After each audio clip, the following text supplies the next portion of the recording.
हमारे जो intense question बिल्कुल स्टार्टिंग से लेता हूँ चैप्टर के इंटेंस क्वेश्चन, जैसे कि आप अगर बुक निकाल लेंगे तो ज्यादा बेटर रहेगा। बुक सामने होती है तो समझ में और अच्छा लगता है और समझ में भी आता है। तो ये page number 172 new NCERT book के पेज नंबर 172 पे आप देखेंगे इंटेंस क्वेश्चन पे ये बॉक्स बना होगा, उसमें ये 3 क्वेश्चन दे रखे हैं। तो पहले मैं इन तीनों क्वेश्चन को सॉल्व कराता हूँ, फिर आगे के कराऊंगा। तो देखिए पहला जो क्वेश्चन है उसमें पूछा जा रहा है what does an electric circuit. Electric circuit का मतलब क्या होता है? तो जैसे कि हम पढ़ते हुए आ रहे हैं, इलेक्ट्रिक सर्किट क्या होता है? इलेक्ट्रिक सर्किट एक ऐसा सर्किट होता है जिसमें कुछ इलेक्ट्रिक कंपोनेंट लगे होते हैं, जैसे कि बैटरी लगी होती है, कुछ ना कुछ रेजिस्टेंस होता है। रेजिस्टेंस चाहे वो बल्ब के रूप में हो चाहे किसी अदर फॉर्म में हो। तो कहने का मतलब बैटरी हो गई, रेजिस्टेंस हो गया, और कुछ मेजरमेंट करने के लिए डिवाइस भी लगा देते हैं, जैसे अमीटर हो गया, या फिर हम वोल्ट मीटर भी लगा सकते हैं। और सर्किट को बंद और क्लोज करने के लिए क्या, क्लोज और ओपन करने के लिए क्या करते हैं, हम की को लगाते हैं। तो इस तरह से ये स्विचेस भी लगे होते हैं। अब यहाँ पे जो सर्किट होता है, सर्किट में मेन बात होती है जब तक इसका पाथ हम क्लोज नहीं करते, अगर ये पाथ पूरा क्लोज नहीं होगा तो करंट जो है वो आपकी फ्लो नहीं करेगी। तो सर्किट का जो पाथ होता है पूरी तरह से कंटिन्यूस क्या होना चाहिए, आपका बंद होना चाहिए, कहीं से भी ओपन नहीं होना चाहिए। चलिए मैं इसको पूरी तरह से डिफाइन करके लिखूंगा। इसको तो नहीं बनाना है, ये तो मैंने आपको समझाने के लिए बनाया है। आपको अगर इसका आंसर लिखना है why does an electric circuit, तो इसका क्या मतलब हो गया, an electric circuit is a continuous. ये क्या होता है, कंटिन्यूस होता है। जैसे कि यहाँ पे आप देख ही रहे हो कि कोई भी इसमें यहाँ पे तार टूटा हुआ नहीं, लगातार यहाँ पे जुड़ता हुआ जाके बैटरी में इधर आके खत्म हो गया। तो कंटिन्यूस होता है, क्लोज कंडक्टिंग पाथ होता है, और जिसमें कि कुछ इलेक्ट्रिक कंपोनेंट लगे होते हैं, जैसे कि बैटरी लगी हुई है, वायर लगा हुआ है, रेसिस्टर, बल्ब, स्विच इस तरह से लगे होते हैं, जिसमें करंट क्या होती है, फ्लो होती है। तो इस चीज को हम बोलते हैं इलेक्ट्रिक सर्किट। नेक्स्ट क्वेश्चन है हमारा यहाँ पे, डिफाइन यूनिट ऑफ करंट। आपसे डेफिनेशन पूछी जा रही है जो भी यूनिट की, जो भी करंट की यूनिट होती है। तो हम जानते हैं करंट की यूनिट क्या होती है बच्चों, एम्पियर होती है। करंट की यूनिट होती है एम्पियर। तो हमें एम्पियर की डेफिनेशन डिफाइन करनी है। अब हमें एम्पियर की डेफिनेशन डिफाइन करनी है, तो हम जानते हैं कि एम्पियर करंट की यूनिट है, तो करंट का फॉर्मूला होता है आई बराबर क्यू अपॉन टी। किसी भी यूनिट की जब वैल्यू निकालनी होती है तो जो भी फॉर्मूले में नाम आते हैं उनकी जगह हम क्या ले लेते हैं, वन वन। तो यहाँ पे क्या करेंगे, हम यहाँ पे Q और T जो नाम आ रहे हैं तो इनको हम वन वन ले लेंगे, लेकिन विद यूनिट के साथ कंसिडर करना होता है। जैसे कि यहाँ पे चार्ज Q है, इसको आप कैपिटल Q लिख दीजिएगा। तो ये कितना है, 1 कूलम। टाइम को हम लेंगे किसमें, सेकंड में, 1 सेकंड। अब ये दोनों वैल्यू अगर हम यहाँ लगा दें, Q की जगह 1 और टाइम की जगह 1, तो करंट की वैल्यू कितनी आ जाएगी, 1, और यूनिट क्या होती है इसकी, एम्पियर। तो ये 1 एम्पियर आ जाएगा। अब आप समझ ही गए होंगे कि 1 एम्पियर कब आएगा। 1 एम्पियर बच्चों तब आएगा जब हम चार्ज कितना लेंगे, 1 कूलम, और कितने टाइम तक उसको फ्लो कराएंगे, 1 सेकंड तक। बस इसी बात को हमें डेफिनेशन में लिखना है। किस तरीके से लिखना है कि 1 ampere is the current. 1 ampere क्या है, 1 एम्पियर क्या है, वो करंट है। कब, जब व्हेन 1 कूलम चार्ज फ्लो, यानी कि 1 कूलम चार्ज फ्लो कंडक्टर में कितने टाइम में तक फ्लो, 1 सेकंड तक। तो ये इसकी क्या हो गई, डेफिनेशन हो गई। आपसे पूछा जा रहा था define the unit of current, तो यूनिट जो करंट की यूनिट होती है वो क्या होती है, एम्पियर। तो हमें एम्पियर की डेफिनेशन डिफाइन करनी थी। तो ये सिंपल वे में आपकी डेफिनेशन हो जाती है कि 1 ampere is the current when 1 coulomb charge flow in a conductor in 1 second. Third question पे आते हैं। बहुत इंपॉर्टेंट क्वेश्चन है बच्चों, ये कई बार बोर्ड में पूछा जाता है, तो इस क्वेश्चन पे आप जरा ध्यान दीजिएगा। यहाँ पे कहा जा रहा है calculate the number of electron.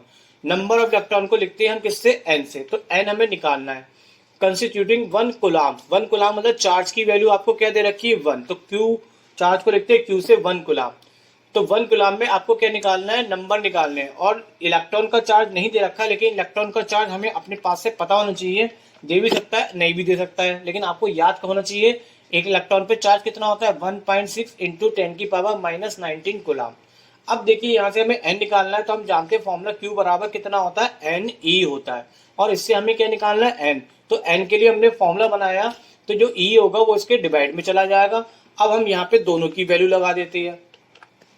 Charge की वैल्यू कितनी है आपके पास, 1, और इलेक्ट्रॉन की वैल्यू कितनी है, इलेक्ट्रॉन के चार्ज की 1.6 इंटू 10 की पावर माइनस 19। अब हम इसको सॉल्व करते हैं। देखिए सॉल्व करने के लिए क्या करा मैंने, डेसिमल हटाया और जीरो बढ़ा लिया। तो 2 से काटेंगे, 2 5 जा 10, और क्या कितना हो जाएगा, 2 8 जा।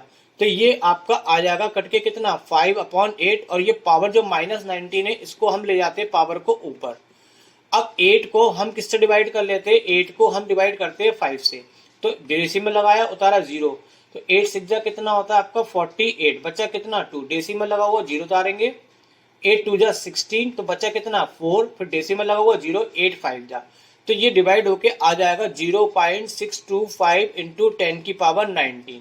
डेसिमल को हम एक प्लेस आगे शिफ्ट करके अगर लिखते हैं तो 6.25 और इंटू 10 की पावर क्या आ जाएगा, एक पावर यहाँ से कम हो जाएगी तो कितनी हो जाएगी 18। तो यानी कि एक कूलाम में कितने इलेक्ट्रॉन निकल के आएंगे, इतने। तो यानी कि ऑल ओवर अगर मैं इसको कैलकुलेट करूं तो मैंने ये निकाल रखा है, अब मैं यहाँ पे डायरेक्ट लिख देता हूं। तो यानी कि जब हम इसको सॉल्व करेंगे तो सॉल्व करके आंसर आएगा 6.25 इंटू 10 की पावर 18।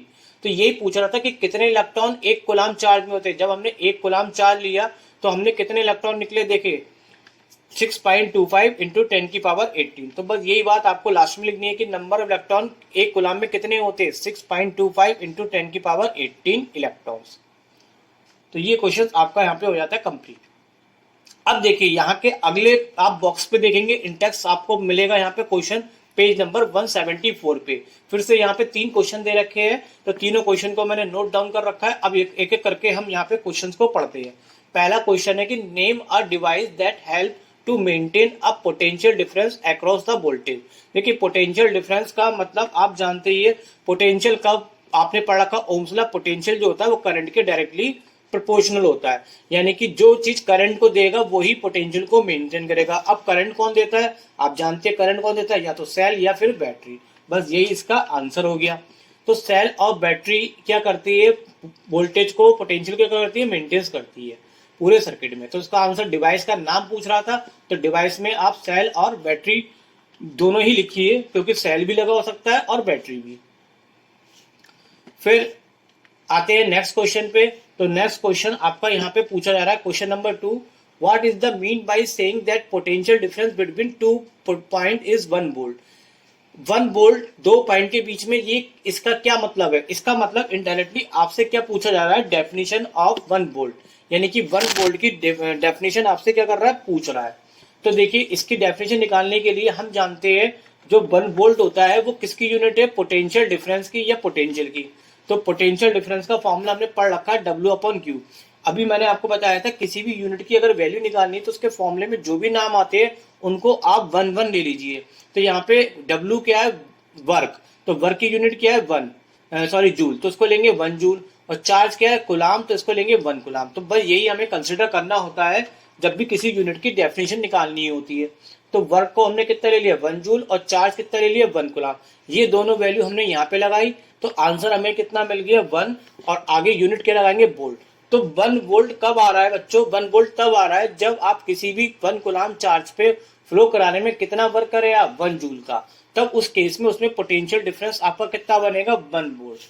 बस इसी बात को हमें यहाँ पे लिख देना है, क्या, इफ 1 जूल, देखिए 1 जूल ये लिखा हुआ है, और work is done in moving 1 कुलाम। 1 कुलाम आपका ये हो गया, चार्ज को मूव करा रहे एक पॉइंट से दूसरे पॉइंट तक इलेक्ट्रिक फील्ड में, तो पोटेंशियल डिफरेंस आपका कितना बन के आ रहा है 1 वोल्ट। तो यही आपकी वोल्ट की डेफिनेशन हो गई।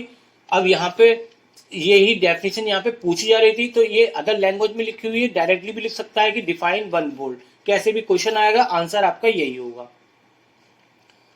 थर्ड क्वेश्चन पे आते हैं। थर्ड क्वेश्चन पूछ रहा है, how much energy is given to each कुलाम of charge passing through a 6 volt battery. ये एक छोटा सा न्यूमेरिकल दे रखा है, यहाँ पे न्यूमेरिकल में जो चीज दे रखी होती है उसको हम हैंड टू हैंड लिखते हुए चलते हैं। हाउ मच एनर्जी, एनर्जी को आप W लिख सकते हैं।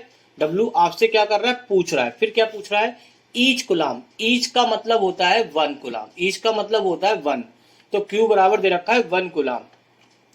फिर आपसे कह रहा है 6 वोल्ट की बैटरी, यानी पोटेंशियल दे रखा है 6 वोल्ट। अब आप जानते ही है कि आपको एक ऐसा फॉर्मूला लगाना है जिसमें W, Q और V आए। तो पोटेंशियल का फॉर्मूला हमने पढ़ रखा है। पोटेंशियल क्या होता है, किसी भी चार्ज को इन्फिनिटी से इलेक्ट्रिक फील्ड में लाने में जो वर्क करता है, उस वर्क और चार्ज के रेशियो को हम क्या बोलते हैं, पोटेंशियल। अगर आपको अच्छे से समझना है तो पिछले सेशन में जो मैंने वीडियो कराए है, पूरे नोट्स कराते हुए चैप्टर के लाया हूँ कराते हुए, तो जो भी आपको दिक्कत आएगी, अगर आप पीछे के सेशन को देखते हुए आएंगे तो एवरी और पॉइंट जो आपको होगा, कोई भी कॉन्सेप्ट जो होगा बचा रह जाएगा, वो सब क्लियर हो जाएगा।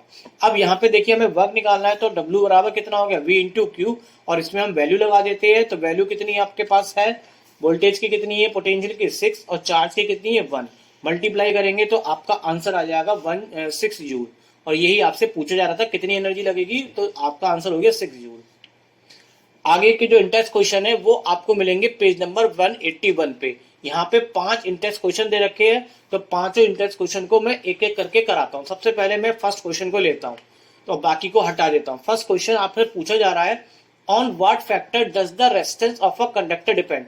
इस क्वेश्चन को तो बहुत इंपॉर्टेंट है, और ये मैंने थोड़ी के जो सेशन कराए थे पिछले, उसमें नोट्स में ये बहुत अच्छे से समझा रखा है, लेकिन कोई बात नहीं, मैं यहाँ पे भी दोबारा आपको समझा देता हूँ फिर से। तो देखिए, रेजिस्टेंस जो होती है कई बातों पर डिपेंड करती है। नंबर एक बात डिपेंड करती है लेंथ ऑफ कंडक्टर पे। कैसे, आइए मैं आपको बताता हूँ। देखिए, मैंने यहाँ पे क्या करा, दो सेम वायर ले लिए। ये मैंने दोनों सेम वायर लिए। इसकी एक वायर की लेंथ, ये वायर बनाए मैंने जिसमें इलेक्ट्रॉन फ्लो हो रहे। एक वायर की लेंथ ये है कैपिटल एल, और दूसरे वायर की लेंथ क्या है, स्मॉल एल। तो कैपिटल एल जो है वो बड़ा है किससे, स्मॉल एल। यानी ऊपर वाले वायर की लेंथ ज्यादा है, नीचे वाले वायर की लेंथ कम है।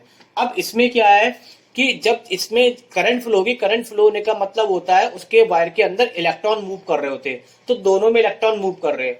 अब आप जानते हैं कि रेजिस्टेंस क्या होता है कि जब किसी भी कंडक्टर में इलेक्ट्रॉन टकरा चलते हैं तो वो आपस में एक दूसरे से टकराते हैं, साथ में इसके अंदर जो पॉजिटिव पार्ट होता है उससे भी टकराते हैं, और ये इसके कंडक्टर की वॉल से भी टकराते हैं। तो आपको बस यही सोचना है कि अगर लेंथ बढ़ा देंगे तो सबसे ज्यादा टकराएंगे किसमें, इलेक्ट्रॉन। टकराने का मतलब कोलाइड किसमें करेंगे, जिसकी लेंथ ज्यादा होगी उसमें ज्यादा कोलिजन होगा, जिसकी लेंथ कम होगी उसमें। तो डेफिनेट रूप से ज्यादा लेंथ होगी तो ज्यादा समय मिलेगा इसको कोलिजन करने में, संख्या भी ज्यादा हो जाएगी इलेक्ट्रॉनों की। तो यहाँ पे क्या होगा, कोलिजन ज्यादा होगा, मतलब टकराएंगे ज्यादा इलेक्ट्रॉन। जितने ज्यादा टकराएंगे उतनी ज्यादा एनर्जी का क्या होगा, लॉस होगा। और एनर्जी का लॉस होने का मतलब है ये करंट के मार्ग में क्या करेंगे, ऑब्स्ट्रक्शन पैदा कर देंगे। तो यानी कि यहाँ पे इसकी रेजिस्टेंस क्या है, यहाँ पे बढ़ जाएगी। तो यहाँ पे फिलहाल आपसे पूछ रहा था रेजिस्टेंस किसकी ज्यादा है यहाँ पे, तो जिसकी लेंथ ज्यादा उसकी रेजिस्टेंस ज्यादा होगी, जिसकी लेंथ कम होगी उसकी रेजिस्टेंस कम होगी। इसका मतलब we can say that resistance is directly proportional to the length. तो ये इसलिए क्योंकि दोनों चीज सेम है, और इसको हम इसको इस तरह से भी लिख देंगे, रेजिस्टेंस डायरेक्टली प्रोपोर्शनल लेंथ। तो पहली बात हो गई, ये लेंथ ऑफ कंडक्टर पे डिपेंड करती है, कैसे, उसके डायरेक्टली प्रोपोर्शन होती है। दूसरी बात हम समझते हैं ये किस पे डिपेंड करती है, area of cross section area पे। इसके लिए फिर से मैं यहाँ पे दो वायर बनाता हूँ। यहाँ पे दोनों वायर मैंने बना रखे ये वाले।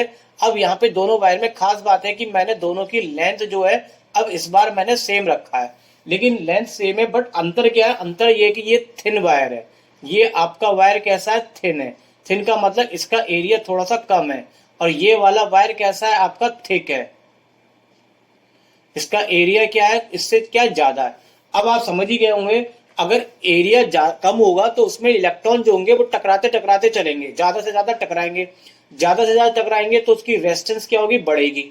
लेकिन इसमें स्पेसिंग ज्यादा है, निकलने की जगह ज्यादा है, एरिया ज्यादा है, तो इसमें जो कोलिजन होगा यानी कि टकराएंगे इलेक्ट्रॉन कम। इलेक्ट्रॉन कम टकराएंगे तो एनर्जी का लॉस कम होगा, एनर्जी का लॉस कम होगा तो रेजिस्टेंस क्या होगी, कम होगी। तो हम समझ ही गए कि रेजिस्टेंस क्या है, अगर हम एरिया को कम रखते हैं, अगर हम एरिया को कम रखते तो रेजिस्टेंस क्या आती है इसकी ज्यादा, और अगर हम एरिया को क्या कर देते, ज्यादा इंक्रीज कर देते तो रेजिस्टेंस क्या आती है, कम। तो इसके अपोजिट में आ रही है, तो अपोजिट में आने का मतलब है कि ये इसके क्या है, इनवर्सली प्रोपोर्शनल है। तो रेजिस्टेंस जो होती है वो क्रॉस सेक्शन एरिया के क्या होती है, इनवर्सली प्रोपोर्शनल होती है, और इनवर्सली प्रोपोर्शन को हम अपॉन की फॉर्म में लिखते हैं।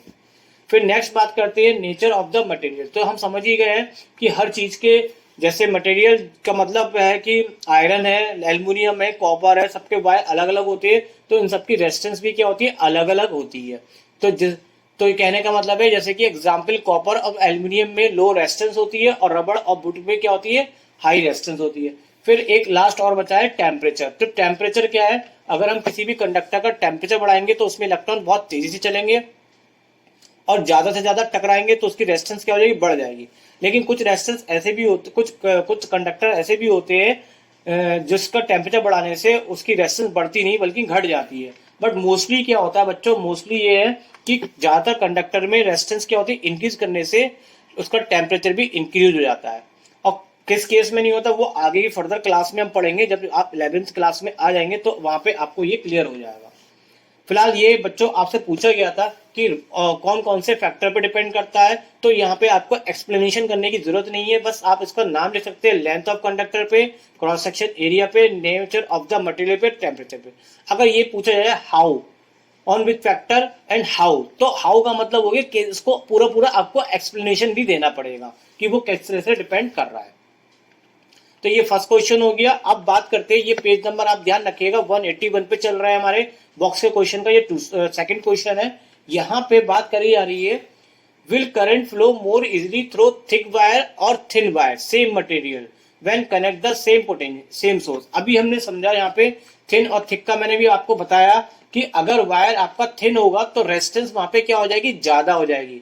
अगर रेजिस्टेंस ज्यादा हो जाएगी तो करंट का फ्लो, रेजिस्टेंस ज्यादा होने से करंट क्या होती है आपकी, कम होती है, क्योंकि रेजिस्टेंस क्या करता है, करंट के मार्ग में रुकावट यानी कि ऑब्स्ट्रक्शन पैदा करता है। अगर एरिया आपका ज्यादा हो जाएगा तो इलेक्ट्रॉन कम से कम टकराएंगे, तो कम से कम टकराएंगे तो रेजिस्टेंस कम होगी, तो करंट क्या हो जाएगी आपकी, ज्यादा हो जाएगी। तो यही आपको यहाँ पे लिख देना है, क्या, current will flow more easily through thick wire. Thick wire में करंट बहुत आसानी से पास होगी, किसके कंपेयर में, थिन वायर से, सेम मटेरियल में होने पे, जब दोनों को हम सेम सोर्स से कनेक्ट करें, क्योंकि रेजिस्टेंस जो होगी, रेजिस्टेंस जो वायर के क्या होते हैं, इनवर्सली प्रोपोर्शनल होती है। अभी हमने पढ़ा था कि रेजिस्टेंस जो है वो वायर के इनवर्सली प्रोपोर्शनल है, तो इसका एरिया ज्यादा है तो इसकी रेजिस्टेंस कम है। तो इसका मतलब ये है कि थिक वायर में एरिया क्या है, इसका ज्यादा है, लार्ज एरिया है, तो रेजिस्टेंस क्या है इसकी, कम है, और रेजिस्टेंस कम होने का मतलब है उसमें करंट क्या होगी, ज्यादा पास होगी। तो आपसे यही पूछा जा रहा था किसमें करंट आसानी से पास हो जाएगी, तो इजीली यहाँ पे हम कह सकते हैं किसमें पास होगी, थिक वायर में करंट बहुत आसानी से पास हो जाएगी। तो ये था सेकंड क्वेश्चन। नेक्स्ट करते थर्ड क्वेश्चन, पेज नंबर आपका वही सेम 181 पे।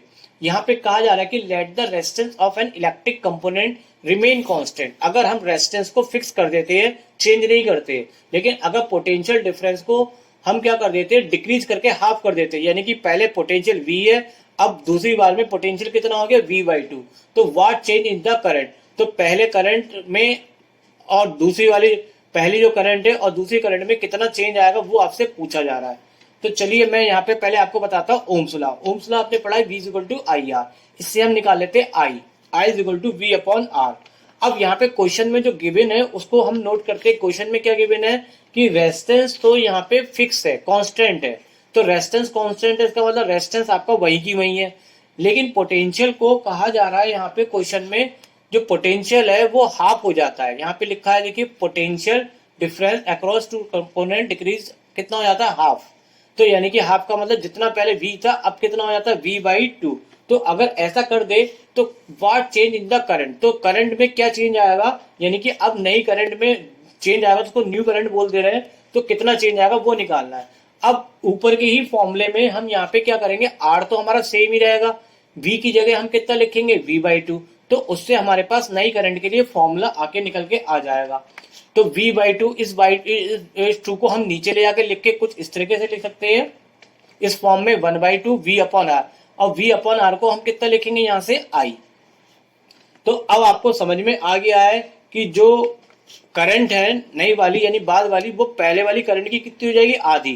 कब, अगर हम वोल्टेज को भी क्या कर दे, आधा। और वैसे भी हम बच्चों डायरेक्टली ये कह सकते थे V डायरेक्टली प्रोपोर्शनल किसके है, करंट के। तो अगर हम वोल्टेज को आधा करेंगे तो डेफिनेट रूप से करंट भी क्या हो जाएगी, आधी। तो ये इस तरह से भी मैंने आपको करके दिखा दिया, आप इस तरह से करेंगे तो ज्यादा अच्छा लगेगा। और एक अगर आप चाहते हो डायरेक्टली करना तो आप ये भी लिख सकते थे, V डायरेक्टली प्रोपोर्शनल I, तो जो V पे इफेक्ट होगा वही सेम इफेक्ट इस पे आएगा, करंट पे। तो यहाँ पे हम लिखेंगे कि करंट जो है will also become half to it's value, उसकी वैल्यू की आधी हो जाएगी। क्वेश्चन नंबर है fourth, Why are coil of electric toaster or electric iron made of an alloy rather than a pure metal? तो देखिए यहाँ पे आपने जानती है टोस्टर का काम होता है, टोस्टर से हम टोस्ट मतलब ब्रेड वगैरह का सेक लेते हैं, यानी हीटर का काम करता है, इसमें भी एक गर्म हो जाता है वायर। और साथ के साथ दूसरा क्या पूछा जा रहा है आपसे, आयरन। आयरन आप जानते हो जिससे हम कपड़ों पे प्रेस करते हैं। तो ये दोनों में जो वायर होता है वो किसका लगाया जाता है, एलॉय। एलॉय क्या चीज होती है, डिफरेंट टाइप की मेटल को मिला के जो चीज बनती है उसको हम क्या बोलते हैं, एलॉय। जैसे कि ज्यादातर हीटिंग वाले डिवाइस में, जैसे कि हीटर, गीजर, आयरन में हम किसका यूज करते हैं, नाइक्रोम वायर का यूज करते हैं। तो ये नाइक्रोम क्या है बच्चों, एलॉय है। इसका मतलब डिफरेंट टाइप की मेटल को मिला के ये बनाया गया है। अब इसका यूज हम इसमें करने का मतलब है, मतलब इसमें हम आयरन का यूज क्यों नहीं करते, आयरन तो प्योर है, लेकिन आयरन की जगह हमने क्या ले लिया यहाँ पे, नाइक्रोम। अब क्यों लिया, उसके रीजन क्या है मैं आपको बताता हूँ। नंबर 1, जितना ज्यादा एलॉय मतलब आपका होगा, मतलब उसकी रेसिस्टिविटी उतनी ज्यादा होगी। रेसिस्टिविटी ज्यादा होने से क्या है कि अगर रेजिस्टेंस ज्यादा, अगर रेसिस्टिविटी को लिखते हैं रो, रेसिस्टिविटी ज्यादा होती है तो सेम इफेक्ट रेजिस्टेंस पे पड़ता है, और रेजिस्टेंस ज्यादा होती है तो करंट क्या हो जाती है, कम। करंट कम होने का रीजन है कि रेजिस्टेंस ज्यादा होने से हीट यहाँ पे लॉस क्या करेगी, हीट का जो लॉस होगा वो क्या होगा, ज्यादा होगा। तो रेसिस्टिव ज्यादा होने से हीट का लॉस क्या होता है, ज्यादा, और जितनी हीट लॉस होगी वो हमें यहाँ पे हमारे यूजफुल वर्क में काम आ जाएगी। जैसे यहाँ पे ब्रेड सेक रहे हैं, यहाँ से हम कपड़ों पर प्रेस कर रहे हैं, तो एक तो रीजन ये है। दूसरा रीजन यहाँ पे ये है कि जो एलॉय होते हैं जितने भी, उनका मेल्टिंग पॉइंट क्या होता है, ज्यादा होता है नॉर्मल प्योर मेटल से। तो उसके कारण जब ये हीट होंगे तो ये मेल्ट नहीं होंगे, क्योंकि इनका मेल्टिंग पॉइंट क्या है, ज्यादा है, इसलिए ये ज्यादा स्ट्रांग होंगे। तीसरी बात कि इनमें जो ऑक्सीडेशन यानी कि बर्निंग, जैसे कि अब ये गर्म होंगे तो जल भी सकते हैं, लेकिन इनका इसलिए नहीं जलते क्योंकि ये इनका ऑक्सीडेशन जो मतलब नहीं हो पाता जल्दी से हाई टेम्परेचर पे भी, जिसके कारण ये काफी समय तक चलते रहते हैं, मतलब जल्दी खराब नहीं होंगे। तो इस रीजन से हमें क्या करना पड़ता है, एलॉय का यूज करना पड़ता है प्योर मेटल की जगह। फिफ्थ क्वेश्चन है यहाँ पे, use the data in table 11.2 the answer. तो चलिए मैं आपके सामने पहले टेबल बना लेता हूं। ये टेबल आपको एनसीईआरटी बुक में दे रखी है, न्यू एनसीईआरटी बुक में आप देखेंगे पेज नंबर 179। तो इसी टेबल से यहाँ पे क्वेश्चन की बात पूछी जा रही है कि आप इस टेबल को देखिए और उसके बेस पे ये आंसर बताइए। तो पहला क्वेश्चन है, which among iron and mercury is better conductor. दोनों में से आपको बताना है किसमें से, आयरन और मरकरी में से कौन बेटर कंडक्टर है। तो देखिए यहाँ पे आयरन को देखें, आयरन के लिए अगर हम बात करें तो इसकी जो यहाँ पे ये दे रखी है रेजिस्टेंस, तो यहाँ पे जो आयरन की रेजिस्टेंस है वो 10, आयरन की मैं रेजिस्टेंस को इधर लिख देता हूँ 10 इंटू 10 की पावर -8, ये किसकी है, आयरन की, Fe की। दूसरी बात कर रहे हैं मरकरी, तो देखिए मरकरी ये रहा, और मरकरी की आपको दे रखी है 94, यहाँ पे दे रखी है 94 इंटू 10 की पावर -8, तो ये हो गई आपकी मरकरी। मरकरी का फॉर्मूला होता है Hg, तो मरकरी के लिए हो गया। तो आपको बताना है इसमें कौन सा बेटर कंडक्टर है। तो देखिए जिसकी रेजिस्टेंस ज्यादा होगी, इसकी रेजिस्टेंस ज्यादा है तो इसमें करंट क्या होगी, कम होगी, और इसकी रेजिस्टेंस क्या है यहाँ पे इसके कंपेयर में कम है, तो इसमें करंट क्या होगी, ज्यादा। तो करंट ज्यादा जिसमें होगी वही हमारे लिए बेटर कंडक्टर होगा। तो अब आपको समझ में आ गया होगा यहाँ पे कि iron is a better conductor then mercury. क्यों, क्योंकि आयरन का जो रेजिस्टिविटी है वो कम है, जिसके कारण उसमें लॉस कम होगा और करंट वो आसानी से फ्लो कर देगा। तो ये तो हो गया आपका ए पार्ट का आंसर। बी पार्ट में पूछा गया था which material is the best conductor. तो देखिए सबसे ये एक तरह से ये इंक्रीजिंग ऑर्डर आ रहा है, तो सबसे कम यहाँ पे किसकी रेजिस्टेंस है, वो है सिल्वर की। तो अगर सिल्वर की रेजिस्टेंस सबसे कम है तो उसमें करंट सबसे आसानी से पास होगी, क्योंकि हीट कम लॉस होगी वहां पर। लेकिन बच्चों यहाँ पे वैसे तो आपका यहाँ पे जो क्वेश्चन पूछा गया उसके अकॉर्डिंग आंसर अगर मैं बताऊं तो वो है आंसर आपका सिल्वर, बिल्कुल correct answer. The best material of the जो इलेक्ट्रिसिटी का होता है वो होता है सिल्वर, इसका फॉर्मूला होता है Ag। क्यों, क्योंकि इसकी रेसिस्टिविटी यानी रेजिस्टेंस क्या होती है, बहुत कम होती है अदर मेटल से। लेकिन फिर भी हम इसका यूज क्यों नहीं करते हैं। अगर ये क्वेश्चन फिलहाल तो ये आंसर तो सही है यहाँ पे, लेकिन इस पे क्वेश्चन पूछा जाता है कि सिल्वर अगर बेस्ट मटेरियल है तो फिर सिल्वर का यूज क्यों नहीं करते, हम फिर कॉपर और एल्यूमिनियम को यूज क्यों करते। तो बच्चों आपको पता ही है सिल्वर यानी कि सिल्वर आप जानते हैं सिल्वर कैसे बोलते हैं, चांदी को, और ये बहुत महंगी मेटल होती है।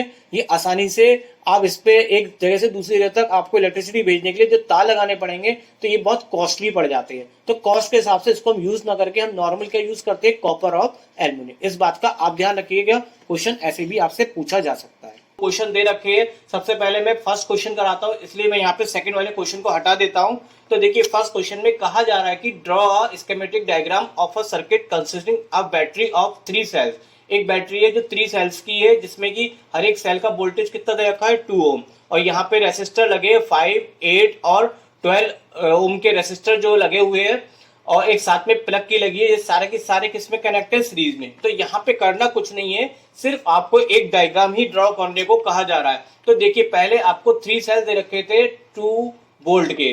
तो देखिए सेल क्या होता है, आप जानते हैं सेल क्या होता है बच्चों। यहाँ पे सिर्फ एक प्लस माइनस को बना दे तो ये एक सेल कहलाता है। इसके आगे हमने दूसरा बनाया, सेकंड सेल हो गया, फिर हमने तीसरा बनाया तो 3 सेल हो गए। इन तीनों सेलों के वोल्टेज दे रखे कितने आपको, 2 वोल्ट के। आप जानते हैं जब सेलों को आपस में जोड़ते हैं तो ये बन जाती है बैटरी। अब ये बैटरी क्या हो गई, 2 वोल्ट 2 वोल्ट 2 वोल्ट, यानी कि 2 + 2 + 2 करेंगे तो बैटरी का वोल्टेज टोटल कितना हो जाएगा, 6 वोल्ट की। फिर यहाँ पे कहा गया था कि आपको यहाँ पे दे रखा है कि सीरीज में आपको क्या क्या कनेक्ट करने हैं, 5 ओम के रेसिस्टर, तो ये वाला आ गया, फिर 8 ओम का यहाँ पे आ गया, और 12 ओम का। तो ये रेसिस्टर कनेक्ट हो गए। अभी भी इसमें एक चीज इनकम्प्लीट है। क्या इनकम्प्लीट है बच्चे, यहाँ पे प्लग की नहीं है। प्लग की का मतलब होता है सर्किट को ऑन या ऑफ करने के लिए। तो यहाँ पे प्लग की ये इस तरह से बनाई जाती है। और प्लग की के बारे में भी आप जानते हैं, अगर ब्रैकेट ऐसे बनाए और ब्रैकेट इस टाइप से डॉट लगा के बनाए तो इसका मतलब होता है यहाँ पे सर्किट जो है वो आपका क्या ओपन है, इसका मतलब यहाँ पे कोई करंट फ्लो नहीं होगी, और डॉट लगा दे तो सर्किट क्लोज होगा, तो इस केस में यहाँ पे करंट फ्लो होना स्टार्ट हो जाएगी। तो आपको यहाँ पे एक प्लग की शो कर दी थी, तो आप के लिए यहाँ पे ये डायग्राम क्या हो गया, पूरा कंप्लीट हो गया इस क्वेश्चन के अकॉर्डिंग। तो ये हो गया क्वेश्चन नंबर 1। फिर बात करते हैं क्वेश्चन नंबर 2 की। तो redraw the circuit diagram question 1। तो देखिए यहाँ पे क्वेश्चन 1 का डायग्राम फिर से हमने बना लिया, क्योंकि हमसे यहाँ पे कहा गया था दोबारा से आप क्वेश्चन नंबर 1 का डायग्राम लीजिए। Putting in an ammeter to measure the current, और उसमें एक अमीटर लगाइए और एक क्या लगाइए, वोल्ट मीटर लगाइए। वोल्ट मीटर जो लगाना है वो अक्रॉस किस में लगाना है, 12 ओम के रेसिस्टर में। उसके बाद what would be the reading in ammeter and volt meter. तो देखिए बच्चों, आप जानते हो अमीटर को आपको लगाना, तो अमीटर किस में लगेगा, आपका सीरीज में। तो ये हमने एक बैटरी के संग क्या लगा दिया, एक अमीटर लगा दिया। अब वोल्ट मीटर आपको स्पेशली कहा जा रहा है 12 ओम के बीच में लगाना है। तो 12 ओम ये रहा, तो यहाँ पे हमने क्या लगा दिया, वोल्ट मीटर।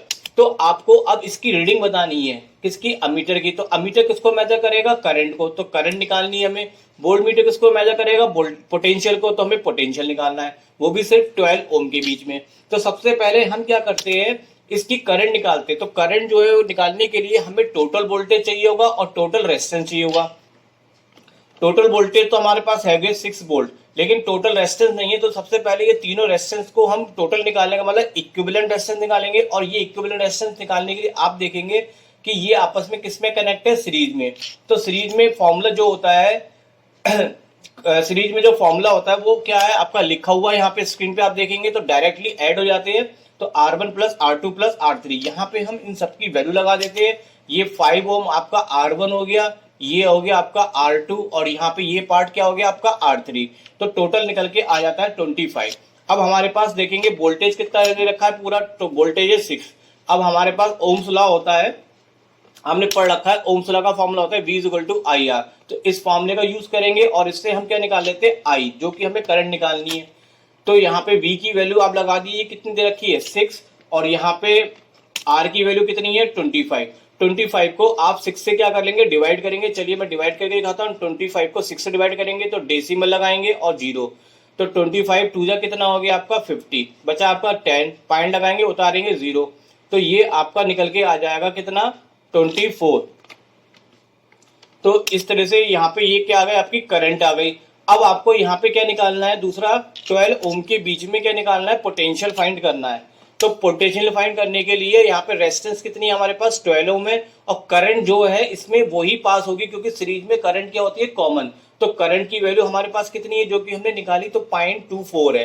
तो यहाँ पे फॉर्मूला हम लगाएंगे फिर से, V = IR, ये वाला फॉर्मूला यूज करेंगे। और इस फॉर्मूले में हमने I की जगह कितना लगा दिया, 0.24, और रेजिस्टेंस कितनी लगा दी यहाँ पे 12 ओम, क्योंकि 12 ओम के बीच में निकालनी है। अब इनकी हम मल्टीप्लाई कर लेंगे, तो ये मल्टीप्लाई होके आपका आ जाएगा 2.88 वोल्ट।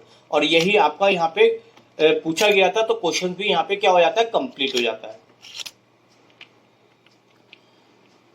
नेक्स्ट जो इंटर क्वेश्चन दे रखे वो दे रखे पेज नंबर 188 पे। ये 5 क्वेश्चन है, तो मैं इनको एक एक करके आपको क्वेश्चंस कराता हूँ। तो चलिए पहले मैं फर्स्ट क्वेश्चन को ले लेता हूँ। फर्स्ट क्वेश्चन में आपसे कहा जा रहा था, जज the equivalent resistance when the following are connected in parallel. मतलब आपको इक्विवेलेंट रेजिस्टेंस निकालने 2 केसेस में, पहले में और ये दूसरे केसेस में।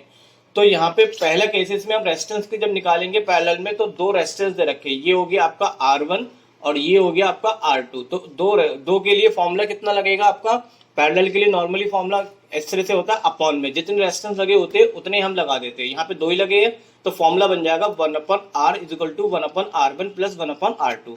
अब हम इसकी यहाँ पे वैल्यू लगाते हैं। तो R1 की आपके पास कितनी है 1 है, R2 की कितनी है 10 की पावर 6। यहाँ पे हम 10 की पावर 6 को क्या ले लेते हैं एलसीएम लेंगे, तो एलसीएम लेंगे यहाँ पे तो 1 से इसको डिवाइड करेंगे तो 10 की पावर 6 और ऊपर क्या आ जाएगा +1। अब हम इसको ओपन कर लेते हैं कैलकुलेशन करने के लिए। 10 की पावर 6 का मतलब इसके आगे कितने जीरो लगाएंगे 6, नीचे को भी हमने ओपन कर लिया। अब हमने इसको ऐड करा तो ऐड करने पर रिजल्ट कुछ इस तरह से आ जाएगा। हमें आर निकालना है तो रेसिप्रोकल कर देते हैं, रेसिप्रोकल करेंगे तो कुछ इस तरह से आएगा। तो बच्चों जब इसको डिवाइड करेंगे तो ये डिवाइड जो होगा वो किस तरह से होगा 1 0 0 0 0 0 1 को आप अब इससे डिवाइड करेंगे 1 2 3 4 5 6, तो आपको डेसिमल लगाना पड़ेगा, तो लगभग ये 9 टाइम ही आपका यहाँ पे जाएगा। तो यहाँ पे कुछ इस तरह से जब डिवाइड करेंगे तो ये 0.99 करके ही आपका आएगा, जिसको हम राउंड ऑफ में करें तो ये कितना लगभग हो जाएगा आपका 1।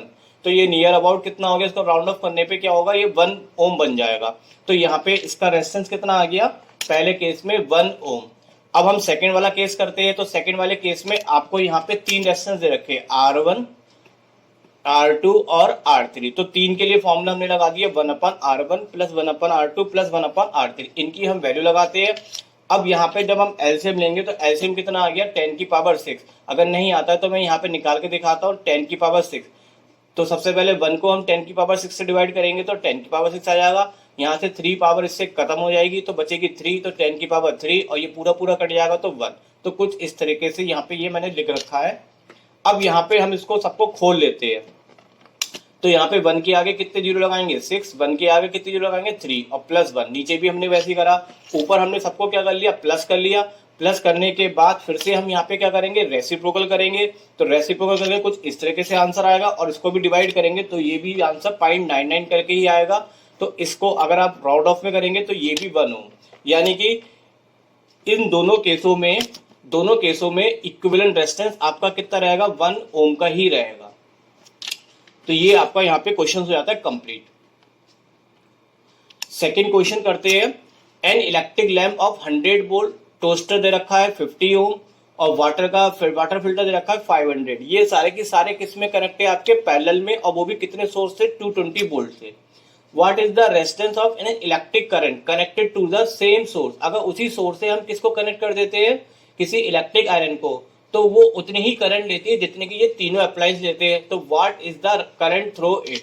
तो देखिए थोड़ा सा मैं आपको उसको डायग्राम बनाना नहीं है, लेकिन मैं डायग्राम से आपको समझाऊंगा तो आपको आसानी से समझ में आ जाएगा। यहाँ पे एक इलेक्ट्रिक लैंप दे रखा था, ये इलेक्ट्रिक लैंप हो गया। दूसरा दे रखा था टोस्टर जिसका रेजिस्टेंस कितना था 50 ओम। तीसरा था वाटर फिल्टर जिसका रेजिस्टेंस था 500 ओम।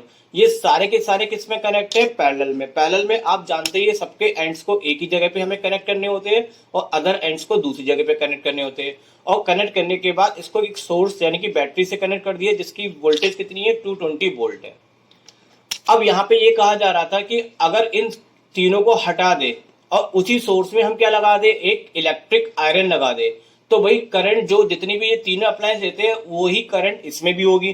तो पूछ रहा है कितनी करंट होगी यहाँ पे, और साथ के साथ पूछ रहा है इसका कितना रेजिस्टेंस होगा। तो बच्चों यहाँ पे थोड़ा सा कंफ्यूजन पैदा कर रहा है क्वेश्चन में। कंफ्यूजन कुछ नहीं है, आप सिर्फ इन तीनों का जो भी निकालेंगे वही इस पे अप्लाई होगा, क्योंकि सोर्स सेम है तो करंट तो सेम ही निकलेगी दोनों में, तो करंट दोनों की सेम होगी। तो सबसे पहले अब हम यहाँ पे क्या निकालते हैं इस सर्किट की टोटल करंट निकालते हैं। टोटल करंट निकालने के लिए ये तीनों किस में कनेक्ट है आपके पैरेलल में। तो पैरेलल में इसकी मतलब रेजिस्टेंस निकालनी है और करंट। तो पैरेलल में निकालने के लिए हमने फॉर्मूला जानते ही ये लिखा हुआ आपके सामने 1/R1 प्लस 1/R2 1/R3। यहाँ पे हम तीनों वैल्यू लगा देते हैं। तीनों कौन सी है R1 100 हो गया, R2 50 हो गया और R3 कितना हो गया आपका 500। अब यहाँ पे जब हम एलसीएम लेंगे 500 करके तो कुछ इस तरीके से आ जाएगा। 100 को इससे डिवाइड करेंगे 5 आ जाएगा, 50 को करेंगे 10 और 500 ऊपर को हम प्लस करते हैं तो ये आपका आता है 16/500। अब इसको रेसिप्रोकल कर लेते हैं तो ये आपके पास R की वैल्यू आ गई। और जब इसको आप इसको थोड़ा सॉल्व करके करेंगे डिवाइड, तो ये डिवाइड होके कितना आ जाएगा 31.25। ये आ गया आपका टोटल रेजिस्टेंस। टोटल रेजिस्टेंस जो इसका होगा इन तीनों का मिला के वही इलेक्ट्रिक आयरन का भी होगा। तो एक तो आंसर आपसे पूछ रहा था भाई इलेक्ट्रिक आयरन का रेजिस्टेंस कितना होगा, तो यही इसी का जो रेजिस्टेंस होगा वही इसका होगा। अब हमें निकालनी है करंट। तो करंट निकालने के लिए आपके पास टोटल वोल्टेज कितना है 220 वोल्ट, दोनों के लिए सेम है। तो आई की वैल्यू हमारे पास निकल गई है, सॉरी आई तो हमें निकालना है। तो आई बराबर कितना हो गया V/R। तो V कितना आपके पास, V आपके पास है 220 वोल्ट, और R अभी आपने निकाला कितना था 31.25। तो आई थिंक इसको भी आप सॉल्व कर लेंगे, ज़्यादा कॉम्प्लिकेटेड नहीं है। तो इसको सॉल्व करने के बाद आपका आ जाएगा 7.04 एम्पियर। तो यही जो करंट इससे इतने सोर्स से निकल रही है वही करंट यहाँ पे भी निकलेगी। तो करंट की वैल्यू यहाँ पे वही होगी जो इस सर्किट के लिए, क्योंकि कहा गया था कि जितने ये तीनों मिलकर अप्लायंस करंट लेते हैं उतनी ही करंट इससे पास हो रही। तो करंट इससे कितनी होगी इतनी, और इन तीनों का जो भी रेजिस्टेंस बनेगा वो इक्वल केवल किसके हुआ, इक्विवेलेंट आयरन के, इलेक्ट्रिक आयरन के। तो वो भी कितना होगा 31.25 ओम। तो यही दोनों इसके आंसर्स हो गए। थर्ड क्वेश्चन है, what are the advantage connecting electrical device in parallel with the battery instead of connecting them in series. तो सीरीज और पैरेलल में, ये थ्योरेटिकल का क्वेश्चन है, इसको मैंने लास्ट के सेशन में करा रखे हैं, आप जाके वीडियो को देख सकते हैं। तो पूरे नोट्स को मैंने अच्छे से समझाया है। तो ये चलिए थ्योरेटिकल क्वेश्चन है, मैं आपको करा देता हूँ। यहाँ पे देखिए, सबसे पहले आप समझिए सीरीज कॉम्बिनेशन क्या होता है। सीरीज में एक का कनेक्शन दूसरे से करते हैं, दूसरे का तीसरे से, तीसरे का चौथे से। और पैरेलल में कनेक्शन क्या होता है, पैरेलल में जहां जहां में कनेक्शन भेजने होते हैं, मीटर से दोनों लाइनें वहां वहां भेज दी जाती है। उसमें होता है क्या है बच्चों, अगर यहाँ पे ये एसी काम करना बंद कर दे तो ये सॉकेट क्या हो जाएगा आपका, खराब हो जाएगा, फिर आगे करंट पास नहीं करेगा। लेकिन अगर मैं कहूँ यहाँ पे ये एसी खराब हो जाए तो ये वाला सॉकेट खराब हो जाएगा, लेकिन आगे करंट पास होगी। तो एक तो एडवांटेज ये है कि सीरीज में अगर कोई भी एक डिवाइस हमारी खराब हो जाती है तो आगे करंट पास नहीं करती है, और इसमें जो है कि एक डिवाइस खराब होने से करंट पे कोई फर्क नहीं पड़ता, वो आगे पास करता रहता है। दूसरा, चलिए मैं आपको कराते हुए चलता हूँ, इसका रीजन क्या है। नंबर एक, सीरीज और पैरेलल में क्या अंतर है। तो पहली बात, इसमें जो करंट होती है, देखिए एक चीज बताऊं मैं आपको, यहाँ पे हर एक डिवाइस अलग अलग लगी हुई है। जैसे एसी चलाने के लिए 15 एम्पियर चाहिए, यहाँ पे 5 एम्पियर, और यहाँ पे आपको 10 एम्पियर। सिमिलरली यहाँ पे भी, तो यहाँ पे ये हमने रेजिस्टेंस बॉक्स लगा रखे हैं। रेजिस्टेंस बॉक्स आप जानते हो, रेजिस्टेंस का काम होता है करंट को कंट्रोल करना। तो जितनी हमें करंट चाहिए होती है उतना हम यहाँ पे बॉक्स लगा देते हैं। तो ये करंट हमें, मान लो कि यहाँ पे 20 एम्पियर की करंट चली, तो हमने यहाँ पे 15 के हिसाब से एम्पियर का रेजिस्टेंस लगा दिया, तो ये केवल करंट कितनी पास करेगा, 5 एम्पियर की। इसी तरह से रेजिस्टेंस बॉक्स लगा के हम यहाँ पे करंट को कंट्रोल कर सकते हैं। लेकिन अगर यहाँ कहीं भी हमने रेजिस्टेंस बॉक्स लगाया कहीं पर भी, तो जितनी रेजिस्टेंस बॉक्स में यहाँ लगाऊंगा उसी हिसाब से फिर हर एक अप्लायंस में करंट जाएगी। लेकिन हर एक अप्लायंस को करंट हमें क्या चाहिए, अलग अलग चाहिए। तो यहाँ पे क्या बेनिफिट मिलता है कि यहाँ पे हमें मजबूरन सब में करंट क्या होती है, सेम फ्लो करानी पड़ती है सीरीज में, जो कि हमारे लिए अननेसेसरी पार्ट भी है और डिवाइस के लिए भी हार्मफुल है। लेकिन यहाँ पे अगर पैरेलल की बात करें तो करंट को हम डिवाइड कर सकते हैं अपने डिफरेंट पाथ में, यूजिंग किस तरह करके, रेजिस्टेंस का यूज करके।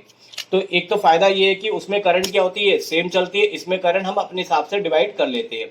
दूसरा फायदा क्या है, अभी जैसे कि मैंने बताया था कि अगर कोई भी एक डिवाइस स्टॉप हो जाए, जैसे एसी काम करना बंद कर दे तो ये प्लग खराब हो जाएगा, तो पूरा सर्किट आगे जाकर ब्रेक हो जाएगा, फिर ये ना पंखा काम करेगा ना आपका फ्रिज। लेकिन इसमें ऐसा नहीं है। इसमें ये है कि अगर आपकी एक डिवाइस फेल भी हो जाती है लेकिन अदर फिर भी वर्किंग करेगी। अगर ये कनेक्शन खराब हो जाए तो करंट तो हमारा आगे जा ही रहा है, तो अदर डिवाइस यहाँ पे काम करेगी।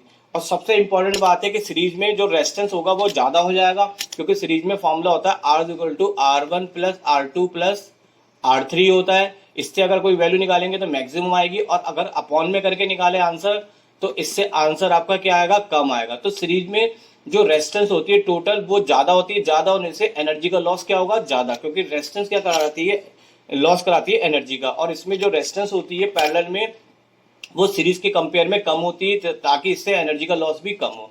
तो ये तीन बेनिफिट्स बहुत इंपॉर्टेंट है जो कि पैरेलल में हमें कनेक्ट करने चाहिए, किसके रेस्पेक्ट में, सीरीज के। तो यही आपसे पूछा जा रहा था एडवांटेज। फोर्थ क्वेश्चन है, फोर्थ में कहा गया है कि हाउ कैन 3 रेसिस्टर दे रखे 2 ओम 3 ओम 6 ओम be connected to given are resistance, कि आपका टोटल आपका 4 बन जाए और 1। अब देखिए बच्चों, यहाँ पे जो क्वेश्चन ये हम करते हैं तो हमें यहाँ पे अपने हिसाब से पहले चेक करना पड़ता है शुरू में। जैसे 3 रेजिस्टेंस दे रखे तो 3 रेजिस्टेंस को हमने प्लस करके देखा सीरीज में, R1 + R2 + R3। अब इसका आंसर निकाले तो 2 + 3 + 6, तो 6 और 3 9 और 2 11 ओम। अब 11 ओम ना तो इसमें है ना तो इसमें, तो तीनों को हम सीरीज में तो कनेक्ट नहीं करेंगे, तो ये तो हमारा फेल हो गया।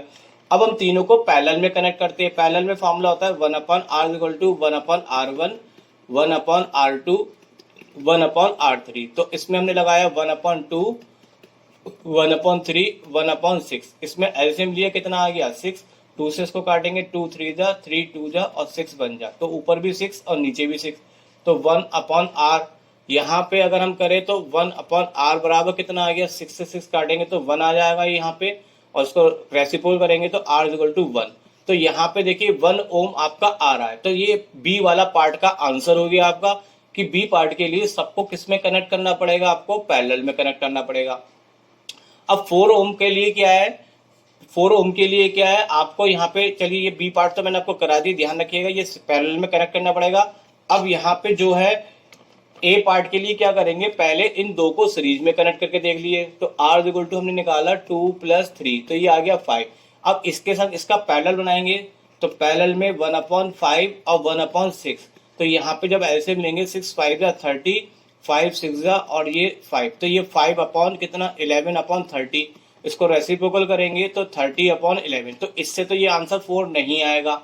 तो हमने अभी इन दो को सीरीज में लिया है, अब हम इन दो को सीरीज में लेके और इसके साथ पैरेलल में कनेक्ट करें तो देखते कितना आएगा, तो 6 और 3 कितना आ जाएगा, 9 आएगा, और 1/2 और 1/9, इससे भी आंसर 4 कभी नहीं बनेगा। अब हम यहाँ पे क्या करेंगे, पैरेलल में कनेक्ट करके देखते हैं, तो पैरेलल में पहले हम इन दोनों को ले लेते हैं 3 और 6 को, तो हम 3 और ये 6, 3 ओम और 6 ओम को हमने पैरेलल में कनेक्ट करा, और इसके साथ सीरीज में क्या ले लेते हैं हम, 2 ओम का ले लेते हैं, तो पैरेलल में निकालेंगे फॉर्मूला आंसर, तो 1/3 1/6, और इसको सॉल्व करेंगे तो 6 3 2 जा और ये 1, तो ये आ जाएगा आपका 3/6, कटेगा तो 1/2, रेसिप्रोकल करेंगे तो r इक्वल टू 2, और इसके संग 2 पहले से लगा हुआ है, तो यहाँ पे टोटल करेंगे तो 2 + 2 यानी कि 4 ओम। तो इसका मतलब है 4 ओम का लाने के लिए हमें 3 और 6 को किस में कनेक्ट करना पड़ेगा, पैरेलल में, और उसके बाद इसको किस में कनेक्ट करना पड़ेगा, हमें सीरीज में।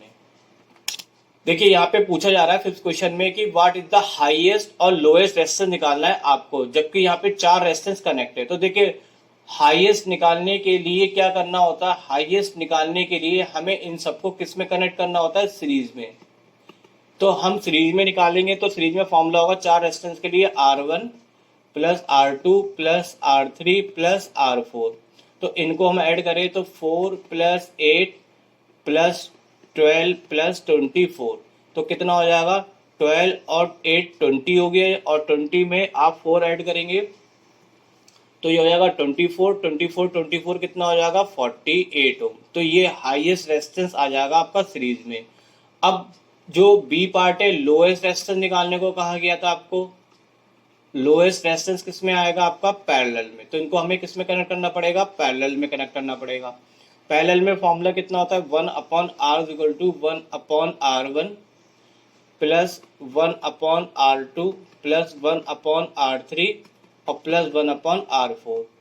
तो यहाँ पे हम इनको वैल्यू लगा देते हैं, तो 1/4 + 1/8 + 1/12 + 1/24, इन सबका एल्सियम ले तो कितना आ जाएगा 24, 4 6 जा 24, 8 3 जा 24, 12 2 जा और 1, तो ये कितना हो गया 6 और 3 9, 9 और 1 10, तो 12/24, इसको कैंसिल करेंगे तो ये 1/ कितना आ जाएगा 2, तो इसको अगर रेसिप्रोकल करेंगे तो ये 2 ओम। तो सबसे कम ओम आपका किस में आएगा, यहाँ पे लोएस्ट किस में आएगा, पैरेलल में, वो भी कितना 2 ओम, और हाईएस्ट कितना आएगा 48। तो देखिए फर्स्ट क्वेश्चन क्या है, why does the cord of an electric heater not glow while the heater element does, क्या मतलब है इसका। तो देखिए मैंने एक हीटर बनाया और हीटर को मैंने एक क्या कर दिया, प्लग से कनेक्ट कर दिया। तो जो आपसे कॉर्ड पूछा जा रहा है, कॉर्ड का मतलब होता है जो वायर जिससे हम क्या करते हैं, हीटर को कनेक्ट करते हैं। और एलिमेंट क्या होता है, एलिमेंट वो होता है जिससे हमें क्या मिलती है, हीट और लाइट मिलती है, ये आपका एलिमेंट है। तो क्वेश्चन में कहा गया है जब हम करंट पास करते हैं तो ये एलिमेंट तो हमें हीट भी देता है और लाइट भी, बट कॉर्ड हमें ना तो कोई हीट देती है ना लाइट देती, ऐसा क्यों। तो देखिए आप जानते हैं हीटर में जो वायर हमने लगाया होता है वो वायर बहुत थिन वायर होता है, बहुत ही थिन वायर होता है, और जो कॉर्ड में वायर लगाते हैं वो थोड़ा सा थिक वायर होता है। जब इसमें करंट पास होता है तो इसमें इलेक्ट्रॉन क्या होते हैं, बहुत टकराते हैं, कोलाइड करते हैं, तो उससे रेजिस्टेंस क्या हो जाती है, बहुत हाई हो जाती है। जितनी ज्यादा रेजिस्टेंस बनेगी उतनी ज्यादा हीट क्या होगी, प्रोड्यूस होगी, तो हीट भी यहाँ पे ज्यादा बनती है। इसमें जब इलेक्ट्रॉन चलते हैं आपके दूसरे कॉर्ड वाले वायर में तो ये कम टकराते हैं, तो इसमें रेजिस्टेंस क्या होती है, लो होती है। रेजिस्टेंस लो होती है तो इसमें हीट भी हीट का लॉस भी कम होता है, तो इसमें हीट कम बनती है। बस यही आपको मेन रीजन लिखना है। तो चलिए मैं लिख के दे देता हूँ आपको। हीटिंग एलिमेंट में रेजिस्टेंस क्या होती है, ज्यादा होती है। जब ज्यादा रेजिस्टेंस होती है करंट पास करने पे यहाँ पे जो इलेक्ट्रिकल एनर्जी होती है वो किस में कन्वर्ट हो जाती है, हीट और लाइट में। जबकि अगर आप दूसरे केस में देखें, कॉर्ड के केस में, यानी कि कॉर्ड वायर के केस में देखें, तो इसकी रेजिस्टेंस क्या होती है, लो होती है। तो उतनी ही करंट पास होने से उसमें हीट का लॉस नहीं होता है, तो इसलिए वो ग्लो नहीं करता। ये आपसे यहाँ पे पूछा जा रहा था। सेकंड क्वेश्चन पे आते हैं। तो सेकंड क्वेश्चन में कहा गया है, एक न्यूमेरिकल है, compute the heat generated while transferring 96,000 coulomb of charge in 1 our throw potential difference. तो देखिए जो जो कहा जा रहा है वो हम वैसे करते जाते हैं। सबसे पहले आपसे पूछा जा रहा था कंप्यूट द हीट, हीट को फाइंड करना है। फिर आपको यहाँ पे चार्ज दे रखा है, चार्ज को कैसे लिखते हैं हम, क्यू से, 96,000। फिर आपको दे रखा है यहाँ पे 1 आवर, टाइम दे रखा है 1 आवर का। और पोटेंशियल टाइम को हम हाथ की किस में बदल लेते हैं, सेकंड में बदल लेते हैं। तो 60 इंटू 60 से मल्टीप्लाई करके अब यहाँ पे ये टाइम आ जाएगा 33,600। और यहाँ पे पोटेंशियल कितना दे रखा है आपको, 50 वोल्ट। अब देखिए बच्चों, यहाँ पे हमें हीट निकालना है। तो हीट निकालने के लिए देखिए फॉर्मूले हमारे पास बहुत सारे हैं, हम कोई भी फॉर्मूले से हीट निकाल सकते हैं। अब आप देखिए आपके पास क्या क्या अवेलेबल है। आपके पास टाइम और वी, तो टी और वी किस में आ रहा है, वी और टी इस फॉर्मूले में आ रहा है और इसमें आ रहा है। तो या तो आप ये वाला फॉर्मूला यूज करेंगे या ये वाला। अगर आप ये सिंपल यूज करते तो इसमें हमें आई निकालना होगा। तो सबसे पहले हम यहाँ पे करंट निकाल लेते हैं, आई। तो आई का फॉर्मूला कितना होता है करंट का, Q अपॉन टी होता है। Q की वैल्यू भी हमारे पास है और टाइम की भी। तो हमने Q और T की वैल्यू लगाई। अब इसको हम थोड़ा सॉल्व करें, तो उसको कैलकुलेट करें तो 2 जीरो से 2 जीरो कट जाएंगे, 3 से काटेंगे तो 3 3 जा 9, 3 2 जा 6 और 0, और 3 से काटेंगे तो ये 12। फिर इसको 8 से काट देते, 8 कितना 4 से काटे थे, 4 8 जा और 4 3 जा। तो ये आपका आएगा 80 अपॉन 3। आगे डिवाइड करने की जरूरत नहीं है क्योंकि आपसे करंट तो पूछ नहीं रहा है। अब देखिए आई आपका निकल के आ गया। अब आई निकल के आ गया तो हीट का फॉर्मूला क्या लगेगा, H बराबर वी आई टी। तो इसी फॉर्मूले को लगा के हम इसमें वैल्यू लगाते हैं। तो V की वैल्यू हमारे पास कितनी है, V की वैल्यू हमारे पास 50 है। I की कितनी है आपके पास, 80 अपॉन 3। और टाइम आपने निकाल ले रखा है तो 3600। इसको कैलकुलेट करेंगे तो 3 से कैंसिल कर लो तो यहाँ पे कितना आ जाएगा, 1200। अब इन सबकी मल्टीप्लाई करेंगे तो मल्टीप्लाई करके आपको मिलेगा यहाँ पे 48 के आगे जितने 2 और 2 4 और एक 5 जीरो लगे हुए। तो इसको हम स्टैंडर्ड फॉर्म में लिखेंगे। स्टैंडर्ड फॉर्म में हमें डेसिमल 1 के बाद लगाना पड़ता है। तो यहाँ से यहाँ तक आने में कितने प्लेस है, 6। तो ये आ जाएगा आपका 10 की पावर 6 में। और यही आपके लिए क्या हो गया, हीट, यानी कि जो पूछा जा रहा था। तो वो आंसर आपका किस में आ गया, जूल में, 4.8 इंटू 10 की पावर 6 जूल। थर्ड क्वेश्चन है आपका, ये भी न्यूमेरिकल है, एन इलेक्ट्रिक आयरन रेजिस्टेंस। तो आपको यहाँ पे रेजिस्टेंस की वैल्यू दे रखी है। रेजिस्टेंस को कैसे लिखेंगे, आर से। करंट दे रखा आई कितना, 5 एम्पियर। और आपको यहाँ पे क्या निकालना है, हीट, एच निकालना है। और टाइम दे रखा है टी बराबर कितना यहाँ पे, 30 सेकेंड। अब देखिए हीट का ऐसा फॉर्मूला लगाइए जिसमें कि ये वैल्यू मिल जाए। तो हीट का फॉर्मूला आपके पास लिखे हुए सारे मैंने फॉर्मूले आपके लिए लिख के रखता हूँ। तो देखिए आर आपके पास फॉर्मूला क्या है, मतलब यहाँ पे आप देखिए क्या क्या आपके पास आर है और आई। तो आर और आई वाला फॉर्मूला आप देखिए किस में आ रहा है, आर और आई इसमें आ रहा है। तो यही वाला फॉर्मूला हम लगाएंगे। तो यहाँ और टाइम भी हमारे पास है। तो डायरेक्ट फॉर्मूला हम आई स्क्वायर आर टी का लगा देते हैं। इसमें हमने वैल्यू लगाई। वैल्यू आपकी आई की कितनी दे रखी है, 5 एम्पियर, स्क्वायर लगा हुआ है इसलिए मैंने 2 बार इसको लिखा। आर कितना आपके पास 20 है और टी कितना है 30। इन सबको कैलकुलेट करेंगे तो ये कैलकुलेट करके आ जाएगा आपका 15,000। और इसको स्टैंडर्ड फॉर्म में लिखेंगे तो 1 2 3 4, तो 4 पावर डेसिमल लगाएंगे 1 के बाद। तो इससे पावर कितनी आ जाएगी, 4। और यही आपका यहाँ पे क्या हो जाता है, आंसर आ जाएगा हीट का। नेक्स्ट जो इंटेंस क्वेश्चन है वो पेज नंबर है आपका 192। 2 क्वेश्चन दे रखे हैं। तो पहला क्वेश्चन आपका क्या पूछा जा रहा है यहाँ पे, what determine the rate. Rate का मतलब होता है टाइम से डिवाइड करना, ऑफ एनर्जी, एनर्जी का मतलब W। तो ये आप जानते हैं ये फॉर्मूला किसका होता है, P बराबर W अपॉन टी का। तो ये फॉर्मूला P अपॉन टी, और P क्या कहलाता है, इलेक्ट्रिक पावर। तो ये क्या डिटरमाइन करती है, इलेक्ट्रिक पावर को। तो बस आपको सिर्फ यही लिखना था कि ये क्या डिटरमाइन करती है, electric power determine the rate at which energy is delivered by the current.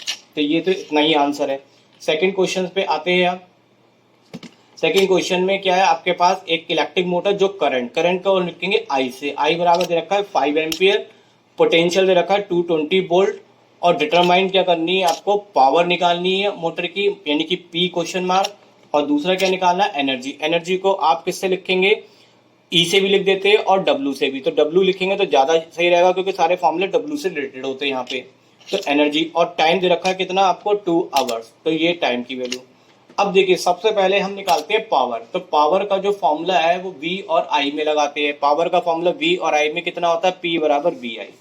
तो V की वैल्यू लगाते हैं और I की, V की कितनी थी हमारे पास 220, I की कितनी 5, इन दोनों को मल्टीप्लाई करेंगे तो ये आपका आंसर आ जाएगा 1100 वाट। एक तो आपका आंसर ये आ चुका।